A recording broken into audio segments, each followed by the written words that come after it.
The Northern Ireland Assembly's Public Accounts Committee today launched a report on the resettlement of long-stay patients from learning disability hospitals. Committee Deputy Chair Roy Beggs and Committee Member Purvis discussed the importance of the report, its key findings and what recommendations will be made as a result. Well, the Department of Health is one of the biggest spending departments in our executive, and they had a policy that came out in 1995 to resettle patients, long-stay patients from learning disability hospitals. That was over 15 years ago. So that was important. It was important to see how that policy had advanced and what was the hold-up, because as we discovered in the report, there were 250 patients still not settled in the community. It was unclear where the costs were coming from. It was unclear whether the department was consulting, because this is a very sensitive and very emotive issue. It was unclear as to whether the department was working with families and carers to make sure that their concerns were taken into consideration when they were looking at the resettlement of patients.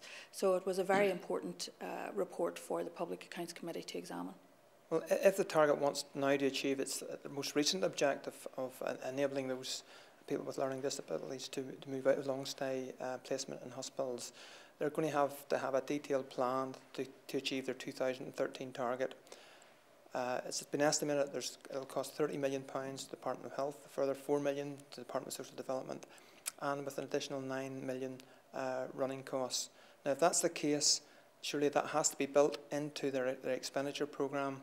And also, if they require additional support from the community and voluntary sector to achieve those objectives, they have to be working with them to draw in that additional support from the community, voluntary and indeed the private sector. Well, the report has recommended that the department draw up detailed costing plans, what the capital costs are, what the running costs are, to ensure that people from these long-stay hospitals, in consultation with their families and carers, are settled within the community.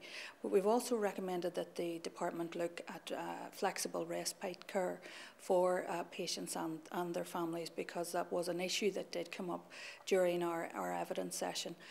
The other recommendation that we've made is that the department consult with patients and carers, including the Friends of Muckamore and others, because as I said before, this is a very sensitive and very emotive issue, and there are families and carers who do not feel that they would like their relatives resettled in the community, that they would like them to stay in hospital. So it's important that the department consult fully with those families and with those carers to ensure that the best programme and the best resettlement programme is put in place.